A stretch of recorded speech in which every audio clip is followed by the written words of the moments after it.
Chelsea, deuxième de Première Ligue. City qui retrouve enfin la victoire. Liverpool perd des points contre Newcastle. Bienvenue dans ce premier récap de la Première Ligue.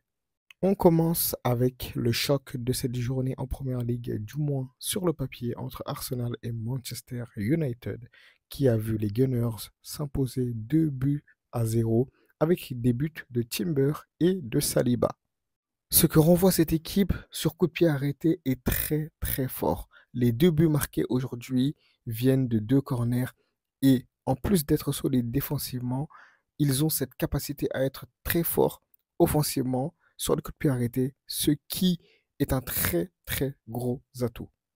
Côté Manchester United, la marche était trop haute. C'était compliqué pour eux aujourd'hui, mais la défaite n'est pas honteuse.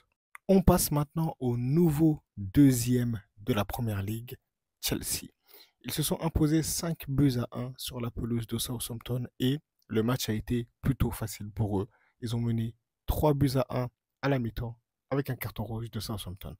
Les buteurs, on a Dizazi, Nkunku, Madueke, Jadon Sancho et Cole Palmer. C'est une équipe en pleine confiance et j'ai une question pour vous.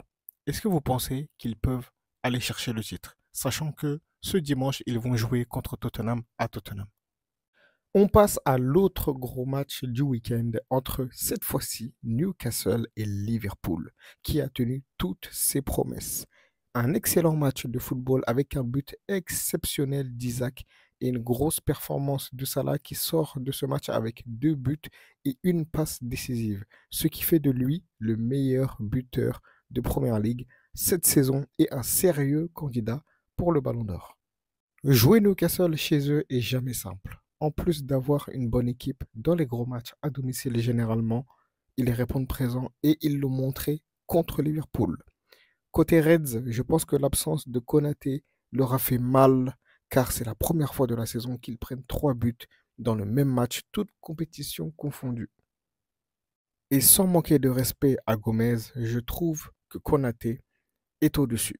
Bref, on a assisté à un très gros match. Félicitations aux deux équipes et félicitations à Newcastle d'avoir tenu en échec Liverpool. Le championnat peut-il être relancé? C'est ce que nous allons voir. Manchester City retrouve le goût de la victoire grâce à sa victoire 3-0 contre Forest à domicile et sort d'une série de 7 matchs sans victoire. Le retour de Kevin De Bruyne leur a fait du bien.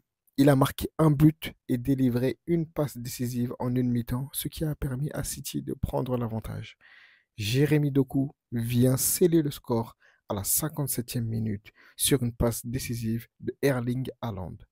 Pensez-vous que Manchester City est de retour? Et enfin, on termine avec Tottenham Hotspur qui vient de perdre contre Bournemouth à Bournemouth sur le score de 1-0. L'équipe d'Ange Postecoglou est 10e de Première Ligue, à 1 point de Manchester United qui est 13e. Rien ne va plus à Tottenham et le club va jouer contre Chelsea ce dimanche pour le derby de Londres. Voilà, c'était tout. N'hésitez pas à vous abonner et on se dit à la prochaine. Salut.